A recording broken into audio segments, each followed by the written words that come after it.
morning, everybody. This is Eureka John with Eureka Street Crypto Hub, broadcasting live from Leander, Texas. And I'm broadcasting on Theta TV as I do every single morning. And haven't skipped a morning since February 6th, 2021. So March, April, May, June, July. So 5 months, a little over 5 months going straight nonstop every single morning, not skipping a beat. And then I started this whole project on October 24th, 2020. And it's been interesting. This has been a ride. This is my video blog, just documenting every single thing that I learned about cryptocurrency. And I just started off saying, you know what would help is if I were to just commit to learn something new every single day and then get up and record it for the rest of the world to see, so I can be held accountable to myself and by others. And it's been interesting. I've learned a lot, and I've met a bunch of people online as well, and who have given me great ideas and suggestions and motivation and encouragement and all that, and I appreciate it. Any of the thumbs up you've given me on YouTube, BitChute, or Odyssey, I fully appreciate it. Occasionally I get the person that gives a thumbs down that goes out of their way to tell me that they don't like it, but they don't say why in the comments. But whatever, I don't care, man. I'm gonna keep on doing this. This is what I do. And when you stop learning, you start dying. So I don't want to stop learning because I'm not ready to die yet. Anyway, let's see here. What else? Oh yeah, I don't shill anything, so I'm not sponsored by anybody. So what I say is not necessarily not biased, because I talk about things that interest me at the time being, but definitely not paid to talk about it. That's for sure. I'm not sure you'd want me to pay me to talk about your project. Anyway, so so let's move on. Let's go to the old CoinGecko here and see what it has for us today. And things, wow, looking pretty red here still. We had a little bit of a green moment yesterday, but wow, yeah, this looks pretty red. It's what it is, man. It's been part of the market for the past couple weeks, and like I say every single day, I truly am in it for the tech. I do believe in this tech, and I believe that in Web 3.0, and I believe everything is moving towards that way, and price doesn't always have to reflect that. And I'm not a trader or I'm a dollar cost averager. If I find a project that has fundamentals that could be of use to society as a whole, and not just for my wallet, because you get a lot of these projects that resemble very highly multi-level marketing type of deals, where they depend on the amount of people getting involved for them to have any type of value. And it's really, the project is only about getting interest and building up your financial account. I like projects like Chainlink deals with oracles providing data being funneled to the blockchain. You have projects focused around supply chain issues and tracking and tracing products from seed to table. You have products that deal with health information and keeping those secure and transparent, and allowing people to only give out the information that they feel comfortable giving out, and being able to monetize their data if they would like to.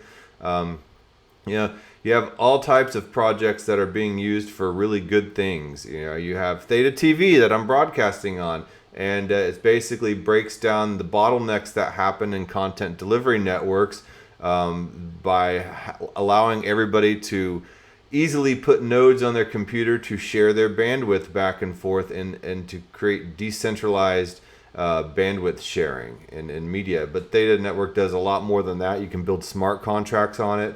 And you can create and mint your own tokens. There's a token swap platform. There's there's anything Ethereum can do, Theta can do. Ethereum is a virtual world computer. It's just like an operating system for a world computer, in which people are building dApps on, which are decentralized applications, which are just websites that have Web 3.0 capability. And what I mean by Web 3.0 is people being able to build wallets into their website and transact with the blockchain. And it's kind of a portal to the blockchain, where Web 2.0 project websites are just YouTube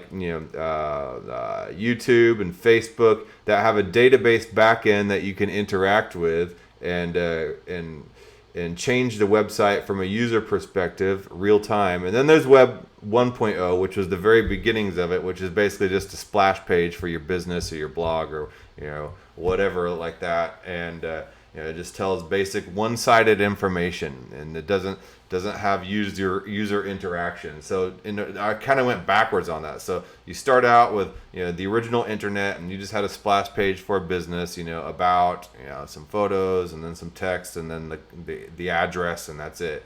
And then Web 2.0 came about, where you had stuff like MySpace, where you could plug in some information in the form and then click send, and then it would change the website to suit whatever information you just plugged in there by interacting with a dynamic database. And then now Web 3.0 is here, where we have our browser wallets and we can interact with the blockchain and do some real-time transactions and stuff like that with cryptocurrency in a decentralized fashion. And you cannot take these websites down because unless a single node goes down, or they're subject to some kind of 51% attack, where 51% of the network is completely taken over. And on a lot of larger blockchains, this is nearly impossible at this point, especially for Bitcoin and Ethereum. So yeah, that's a basic little rundown on blockchain and Web 1.0, 2.0, and 3.0. And that's why the whole point is that's why I'm into crypto. Is not for speculation and trying to swing trade the dips and all that type of stuff. I'm into it because I believe in the future of Web 3.0 technology and what it can do for humanity. If it depends on the lens you want to wear. Do you want to wear a dystopian lens, or do you want to wear an optimistic lens? I can kind of see both. I see the World Economic Forum and large governments trying to implement central bank digital currencies, which is basically programmable money. And programmable money is just basically a digital Fed coin or a digital dollar that is programmable, that will basically tell you how, when, where, why, and how fast you need to spend a token or a dollar or whatever. And I could see governments doing airdrops on this and applying contingencies to it. If you're on probation, what you can buy, where you can buy it from. If they want to push out particular small businesses or entities, they won't make their Fed coin available or usable at specific locations. So it can be a very dangerous dystopian scenario. But there are amazing developments in Bitcoin and Ethereum and other types of open source blockchain technologies and cryptocurrencies for everybody. And then there's private ones like the Pirate Chain and Monero that will allow people to have a fungible token. And fungible meaning something you can spend freely, like a $10 bill is good here and it's good there and it's good all over the United States and around in the world in some cases. And one $10 bill here is no different than a $10 bill anywhere else. That's fungible. And as opposed to something like some kind of specialized ticket, like want specifically to get into a concert. But anyway, I digress. That yeah, so it could go either way. But anytime a new technology develops, it can go either way. And people try to ban it, and they try to to control it for our own good and for our own safety.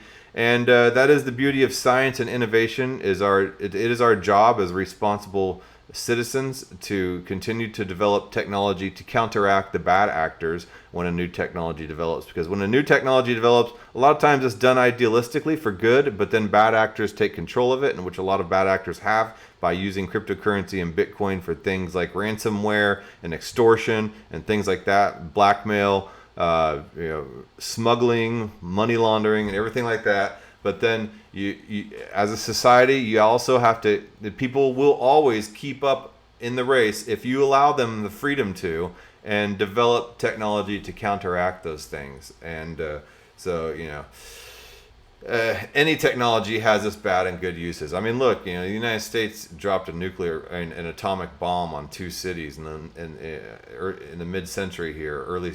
So, you know, yeah. But nuclear power has also provided us amazing opportunity and and immense energy. So, yeah, I don't know. Yeah, so take it for what you will. Anyway, so let's look at the market today. Bitcoin's down to 31,314. Ethereum's down to 1866.25. Tether's down to 99 cents. Tether's a stable coin. So Tether, Binance USD, and USDC are all stable coins. And I've said this before, stable coins are kind of the side of the pool, where all the kids, all the cryptocurrency tokens playing in the pool with all their volatility and crazy behavior. And then the lifeguards call Adult Swim. So the cryptocurrency gets out of the pool, and the stable coins get into pools. Stable coins are what people buy into whenever they need to take a break or sit on the sidelines, so they don't have to go back and exchange it for a dollar, because then they have to deal with banks and all types of other stuff, and the friction that occurs when you try to transfer crypto to a regular dollar or whatever, euro or whatever currency you're working in that is actually in the mainstream society. So if you just want to step out of the pool for a little bit, you swap it over for a stable coin and you sit on the sidelines for a bit. Maybe get a hot dog from the concession stand or whatever. I don't know. But but make sure you wait 10 minutes after you eat, or you get a cramp when you swim. That's what they always tell you. I've never gotten a cramp after swimming while eating, after eating. So I don't know. I think that's just a mom urban legend. But anyway, so yeah. So where was I? Binance Coin 296.54, Cardano $1.17, XRP 57 cents, the Doge 17 cents, Polkadot 12.06, Binance. That's a stable coin. Uniswap 16.27, Bitcoin Cash 434.02, Litecoin $117, Solana 25.17, Chainlink 15.15. I mean, basically everything right now is a buy. And if you're into cryptocurrency like I am, and you believe in the future of Web 3.0 technology, and you have a good idea of some projects with solid fundamentals like Theta Network and Filecoin here, Monero, Aave, Cosmos, all these are solid tokens right here, and projects, and not all these, but the ones that I mentioned. And I mean, shoot, it is a great time to buy these. In my humble opinion, I'm obviously not some kind of financial advisor, and I'm not your teacher, man. So but I'm just a dude that looks at this stuff every single day. And if I had the spare money right now, I would drop some. I just don't. So I got paid, and all my money got sucked up in bills last Friday, so I gotta wait another couple weeks. So yeah, well, with that being said, oh yeah, did you like my new intro animation with the cowboy laser? I loved creating animation and bumpers like that and stuff like that. So yeah, if you ever have anything you want made, let me know. I'm obviously gonna charge you because I don't want to do it for free, but I'm cheap because I like doing it. So, and it helps run this show, I guess. Not like this show really costs me any money. Okay, so, but I'm not going to bum money. It's not what I do. I'm not out here trying to do some Patreon account or bum money from you guys, the viewers. So, anyway, so I was looking at some of the top producing coins in the past, like, I don't know, 7 days. Let's see here. Let me sort this by performance. Where did it go? Why can't I do that? Anyway, I noticed. Okay, coins, home exchanges. Okay, so filter. No. Why is it not letting me click here? Normally it lets me click here and switch to 7 days when the best performing coins in 7 days. I'm not sure why it's doing that. Hold on, let me see here. So 7 days. Okay, so, all right, now it's letting me. Let me get to there. I guess I wasn't clicking in the right place. NEM right now is up by 14% in the past 7 days, which doesn't seem like a lot, but it looks like a lot of other coins are doing pretty crappy. So, and this is just in the top few coins, I guess. It doesn't. I mean, obviously, there's a bunch of really crappy micro coins out there that are doing like 5,000,000% and stuff like that, because I don't know. Yeah, just watch out for those. I mean, there are some people that really specialize. Pardon my banana. That they're really specialized in looking out for these weird micro caps, and they punch on them one day, then they take off the next day after they get their 1,000,000% return, and a lot of that is organized by these communities with these pump and dumps. So watch out for that stuff, especially if you're new. There are shillers all over Twitter and Telegram and the Discord space and everything like that in the crypto space, trying to get you to jump into their major pump and dump schemes, and you'll eventually end up losing your butt over these things. So I try to stick to like the main ones. So NEM, I've noticed, and I've seen NEM for a while. It's an old token. It's been around since 2014 apparently. So nowadays, I mean, that's ancient in the crypto world. But NEM is up 14.1%, and I keep looking at it, and I keep seeing it, and I keep saying, I'm gonna check into it, and then I never do. So last night I did take some time to look into it, and then there's XYM as well, which I found out is its parallel blockchain. So NEM is a blockchain, and Symbol is also a blockchain. Symbol is kind of the enterprise modified version of NEM. So that's at 10 cents right now. So that's pretty cheap. And let's see here. This has only been out since, I guess, March is when it launched. Yeah, like March 17th, I believe. And then NEM, in contrast, let's just take a look at this behavior here. So it shot up, as all coins pretty much do when they first launch, and then it goes down gradually. And then it'll probably end up having to sit around here for a while, then it'll gain some momentum as things pick up. So let's see, NEM has been around since 2014, and it launched on its alpha project sometime in 2015. And let's see, this price behavior, max. All right, let me go out to the max chart, and if it's gonna load for me, I don't feel like sitting here all day waiting for this to load. The all-time high was January 7th, 2018, over 3 years ago. All-time low was back in September 5th, 2015, about 6 years ago, right when it launched, pretty much.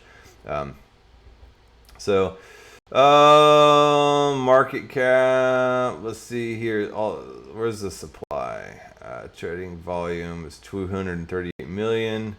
It's got a $1 billion market cap. Let's see. Okay, so I can't find total supply. Oh man, dude. All right, I'm not gonna sit around and wait for this to load. Okay, so anyway, the NEM ecosystem. I'm trying to figure out what it is, why it's been spiking in price lately. So NEM is comprised of two different blockchains now. Before, it was just NEM NIS1, the original blockchain offering from NEM, created by the community and optimized to be a developer's sandbox with zero downtime or major outages since 2015. NIS1 is the blockchain you can trust for all your project needs. Okay, they all say that. Symbol is the next generation enterprise grade blockchain solution from NEM, purpose built to help businesses cut costs, reduce complexities, and streamline innovation with major upgrades in flexibility, security, speed, and ease of use. The Symbol platform is the best in class blockchain enterprise solution. So they're keeping both of these blockchains around. They say NEM NIS1 is not going anywhere. It will continue to be developed and used and all that stuff. I feel like I've seen people say stuff like that before.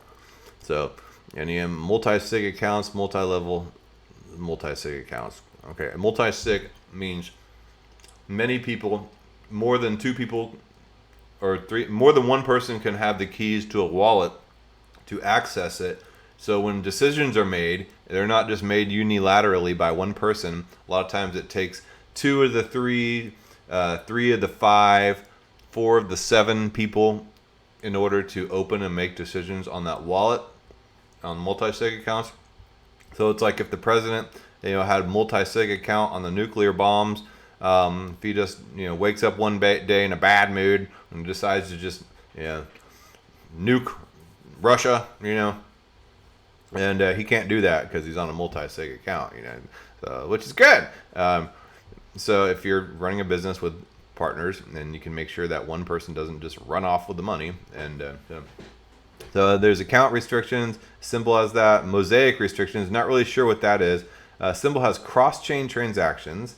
So I guess there's interoperability at play there. Metadata controls and integrated hybrid public-private blockchain. So businesses don't necessarily want all their junk out on the public blockchain explorers for everybody to see, and that's been kind of an issue with businesses that have thought about implementing Ethereum as a blockchain into their programs. A lot of times they don't want everything being shown, which is why a lot of these blockchains are going through a process what's now called baselining. And that if you follow Unibright or any of these other types of blockchains like that, then you'll know, or if you just follow the baseline protocol, it creates a set of standards that allow businesses and enterprises in order to be able to use blockchain without all the private data just being up there and transaction data being up there for everybody to see. So not sure what Mosaics is. I'm gonna have to look in this. Namespaces, plugins. NEM, the thing that makes NEM really stand out from a lot of other blockchains is the proof of importance protocol. And most blockchains right now are proof of work, like Bitcoin and Ethereum 1.0, Zilliqa, and a few others. Are all kind of the older blockchains, more well-established blockchains, are proof of work. And proof of work is your computer running hashing algorithms and to solve difficult math problems, basically difficult algorithms, in order to find specific hashes, and the computer that finds the block is the one that can find the hash the fastest. And I know it sounds weird if you aren't familiar with it at all, but it all makes sense if you go in and study. But you got to pay your dues and put in time and study it, because it's kind of a difficult concept to wrap your head around, but once you do, you fully understand, and it's worth the time to really examine the proof of work protocol mechanism. And proof of stake is what Symbol is run off of, but that's the other blockchain protocol. So there's proof of work and proof of stake for the majority of blockchains. NEM works off of proof of importance, and proof of stake depends on people owning the tokens and then locking them up, staking them, that's what it's called, in order to help secure the network. And by locking up your tokens on the validators, you have skin in the game. The validators doing a good job. The validators have skin in the game, making sure that they are able to win the blocks and get their block rewards by people staking on their blocks, on their validators. And the more tokens that are staked up, the more tokens are taken off of the network, and lessens the chance of a 51% attack on that network. So that's proof of stake. But proof of work depends on people buying a bunch of equipment to have the best equipment to run to solve the hashing algorithms the most. Proof of stake depends on people owning a bunch of tokens. So now they have this proof of importance protocol for NEM, and that's what, like I said, makes it really stand out. Proof of importance applies kind of a reputation system to people who own the tokens by how much they have to have over 10,000 tokens in their wallet, and over time, the length of time that somebody keeps their tokens in the wallet, it creates they have 10% of the tokens vest over a different epochs.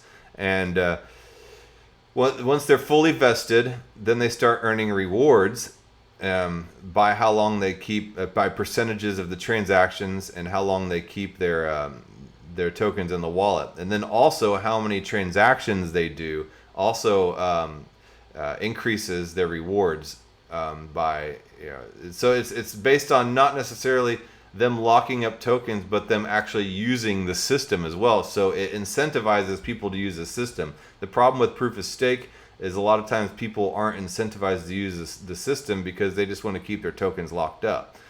So let's take a look a little closer. I found a good article that explains it pretty well. I was hard pressed to find a lot of literature like that's not marketing materials put out by NEM or Symbol.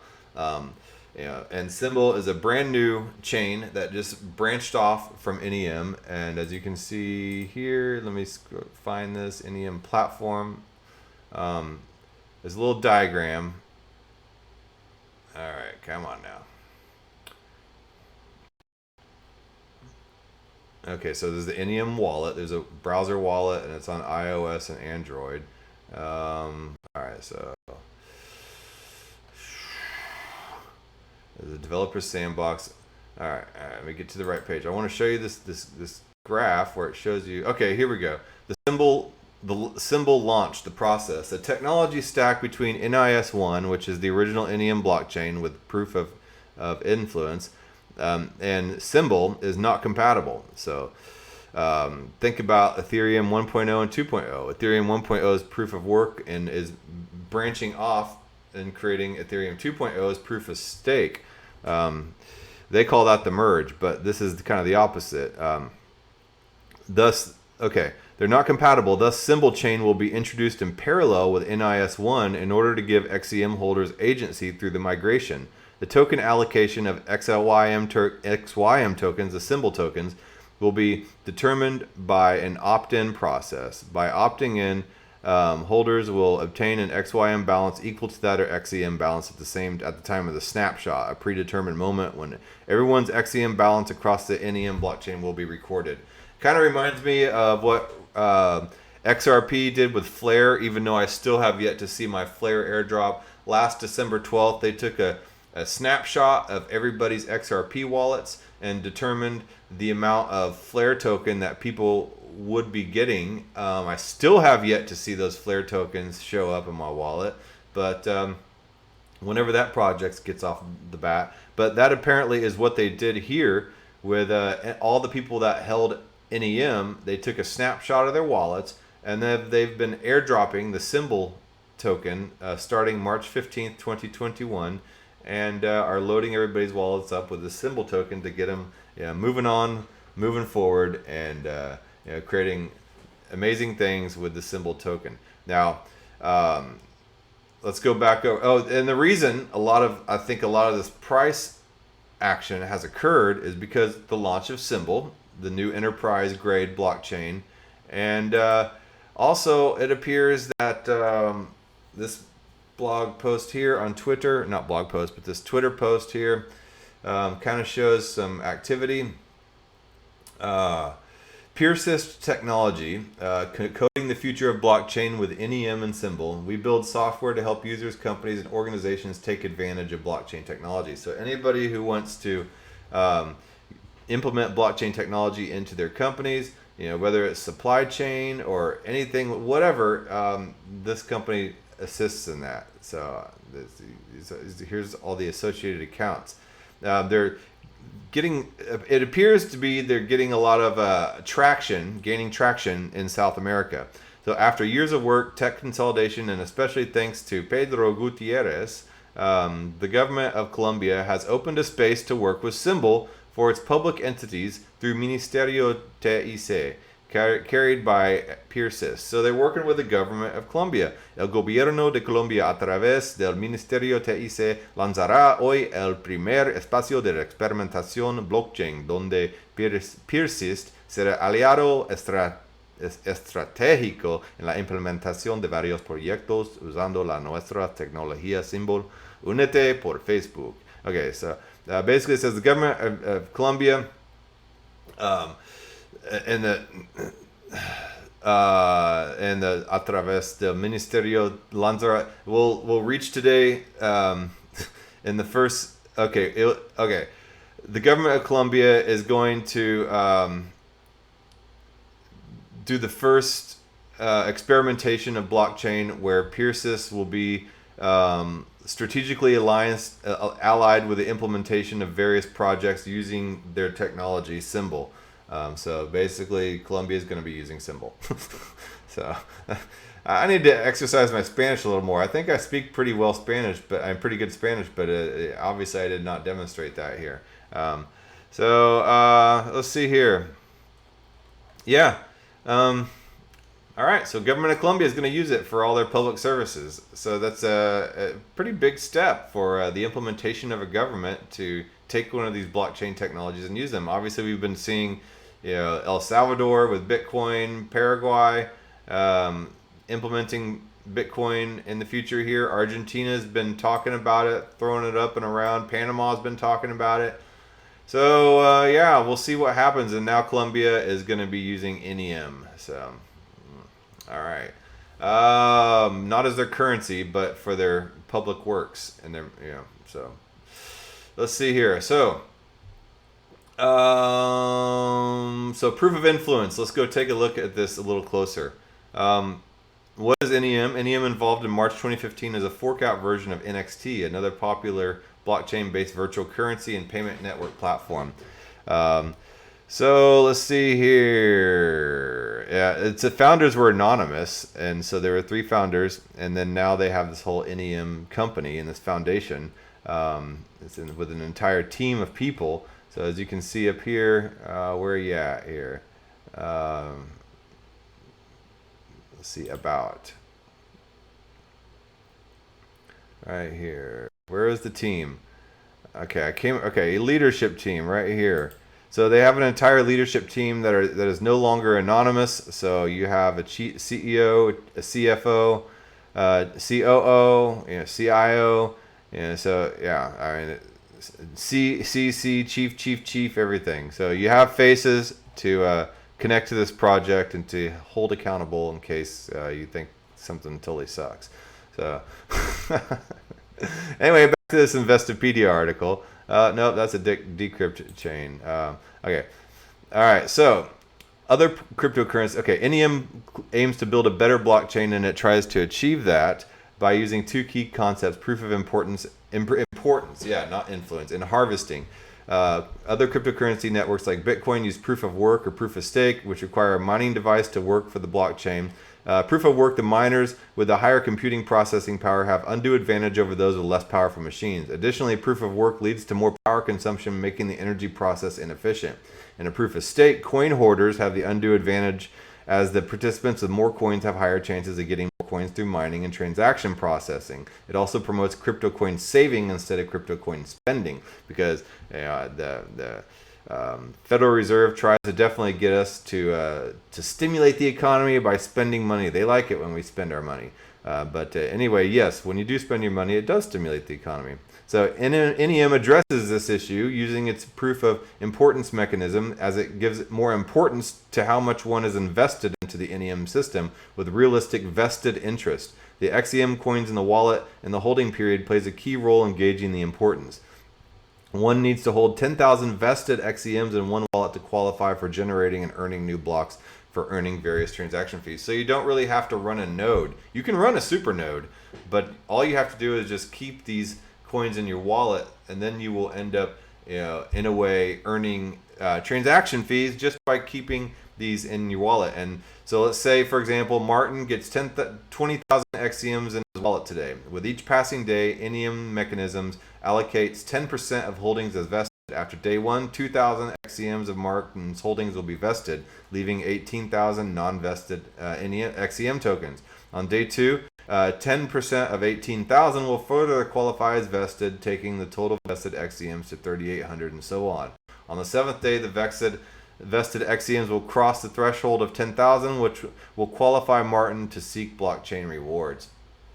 So yeah, you have to just keep them in your wallet, and that's how you basically stake it or whatever, and you get a share of the transaction fees. Additionally, proof of importance also rewards users who make transactions with others in the network. Conducting more transactions above a minimum size also adds to a participant's proof of importance score, which helps him or her gain more chances to claim a reward to prevent misuse through back and forth dummy transactions among a group of users.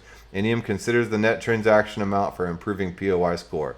Harvesting is an alternative to the standard mining process that is followed by other popular blockchain-based platforms like Bitcoin and Ethereum. Through mining, newly identified crypto coins are also added to the blockchain ecosystem, and various transactions occurring on the network are verified and added to the blockchain public ledger. Unfortunately, the traditional mining method is power intensive and may also take a lot of time that leads to slower transaction processing and network congestion.